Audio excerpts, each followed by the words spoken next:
Islamic TV, একটি সুন্দর পৃথিবীর জন্য।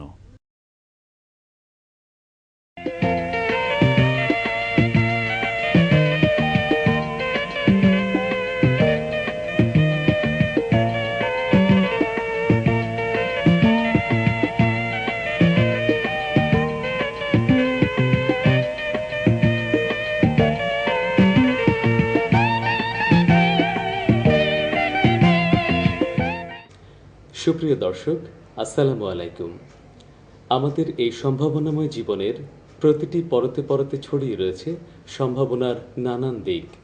এই দিকগুলোকে ঠিকভাবে খুঁজে বের করে ঠিকভাবে কাজে লাগাতে পারলেই সম্ভব আমাদের আগামী প্রজন্মকে একটি ভীষণ সুন্দর স্বনির্ভর বাংলাদেশ উপহার দেয়া। আমাদের প্রাত্যহিক জীবনে নানান ধরনের সমস্যার আমরা সম্মুখীন হই, যার মধ্যে অন্যতম একটি সমস্যা হচ্ছে চিকিৎসা সমস্যা।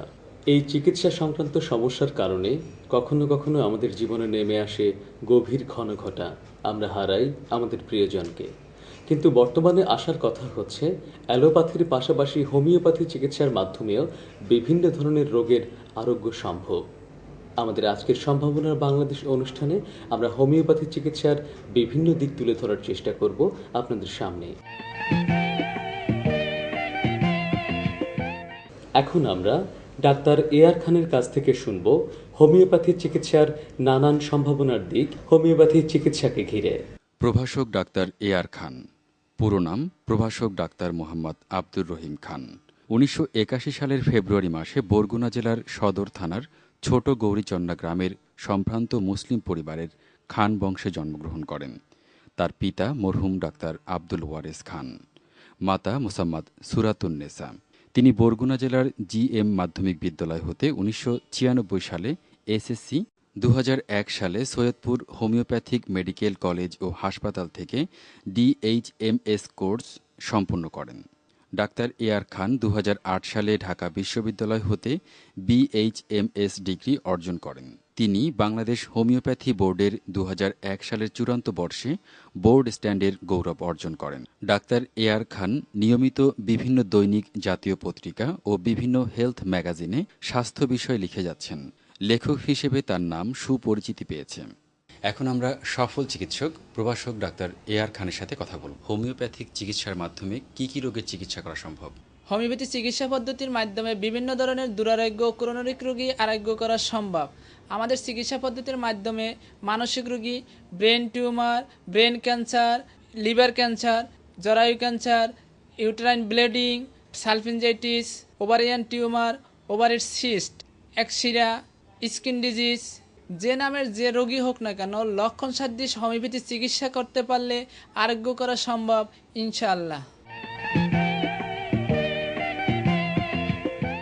অনেক হারানোর বেদনায় যখন আমরা অনেক বেশি জর্জরিত হই, যখন প্রিয়জনকে খুব কাছ থেকে আমরা চিরবিদায় জানাই, সেই মুহূর্তটির কথা কল্পনা করলে আমাদের প্রত্যেকেরই হৃদয় ভেঙে কান্না আসে।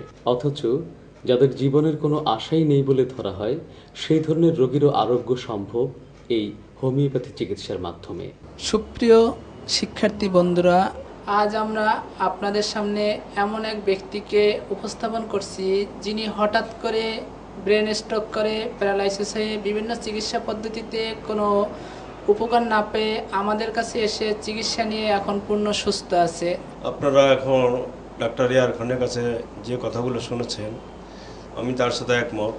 সেই কথাগুলো আমি পুনরাবৃত্তি করছি যে আমি সত্যিকার অর্থে ২০০১ সালে ব্রেন স্ট্রোক করে প্যারালাইজড হয়ে যাই। আমার বাকতন্ত্র বন্ধ হয়ে যাওয়ার পরে আমি হাঁটাচলা করতে পারতাম না। এমতো অবস্থায় আমি ডাক্তার এআর খানের শরণাপন্ন হই। তার চিকিৎসার মাধ্যমেই বর্তমানে আমি মোটামুটি সব দিক দিয়ে সুস্থ আছি। বেশ কিছুদিন আগে জন্ডিস হয়েছিল, খুব অবস্থা খারাপ। তখন আমি ডক্টর এআর খানের কাছে আসার পরে ওনার চিকিৎসা নেই। তারপর আস্তে আস্তে ধীরে ধীরে সুস্থ হই এবং আমি ওনার থেকে অনেক উপকৃত হয়েছি। আমার নাম ফাতিমা বেগম। আমি খুব অসুস্থ ছিলাম, 1 মাস ধরে ব্লাডিং হয়েছে।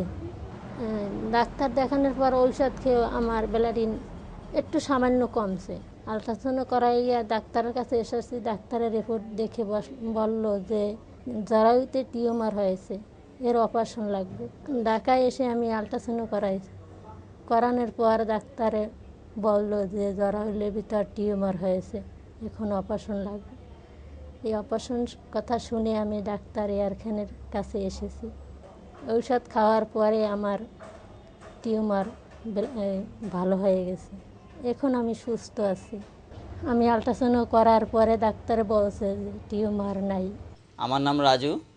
আমার ঘাড়ের বেশ কিছুদিন আগে বাম সাইডে একটা বড় টিউমার হয়েছিল। সেই টিউমারটি আস্তে আস্তে বড় হওয়ার পরে আমি ডাক্তার ইয়ার খান স্যারের কাছে আসি। আসার পরে স্যার আমার চিকিৎসা করান। সেই চিকিৎসাতে আল্লাহর রহমতে আমার ঘাড়ের টিউমারটি ভালো হয়। আমি মাওলানা আব্দুল সামাদ বখতিয়ার। আমি দীর্ঘদিন ধরে অ্যাজমা রোগে ভুগছিলাম। তো আমি ইয়ার খান স্যারের কাছে চিকিৎসা নিয়ে আমি এখন সম্পূর্ণভাবে অ্যাজমা থেকে সুস্থ আছি। আমি আগে ইনহেলার ব্যবহার করতাম, এখন আমি ইনহেলার ব্যবহার করি না। আমার নাম মোহাম্মদ রুহুল আমিন। আমি এখানে আসছিলাম চর্মরোগের জন্য, ডাক্তার ইয়ার খানের কাছে। এখন আমি ওষুধ খেয়ে এখন আমি সুস্থ আছি। আমার নাম নওরোজ আলম, আমার বাড়ি খুলনা। আমি দীর্ঘদিন যাবৎ আমাশয় আর চুলকানির জন্য ভুগছিলাম। তো খুলনায় অনেক জায়গায় আমি ডাক্তার দেখাইছি, কিন্তু ভালো ফল পাইনি। তো ডাক্তার ইয়ার খানের ওষুধ খেয়ে আল্লাহর মতো এখন আমি ভালো আছি। দেশে এবং দেশের বাইরে প্রখ্যাত সব হাসপাতালে কিংবা প্রখ্যাত সব চিকিৎসকের অধীনে চিকিৎসাধীন থেকে অনেকেই বিফল মনোরথে দেশে ফিরে এসেছেন।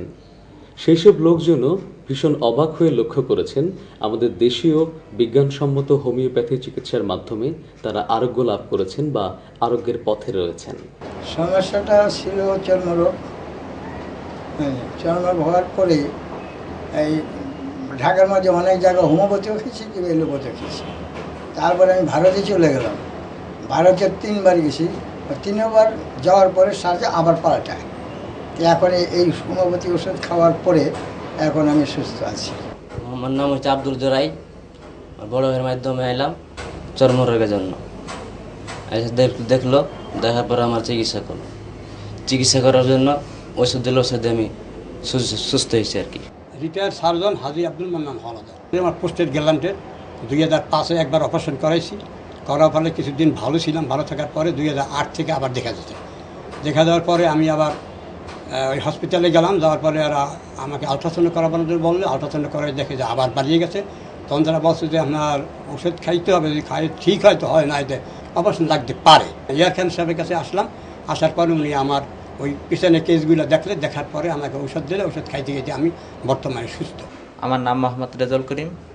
আমার বাড়ি বরিশাল মুলাদি থানা, দরিসর গ্রাম। 9 বছর বয়স থেকে আমার এটা হয়েছে। প্রথম ডান কানে হয়েছে। ডান কানে হওয়ার পর আমি অপারেশন করছি। অপারেশন করার পর আবারও দেখা দিছে। তারপর আমি বরিশাল সদরে অপারেশন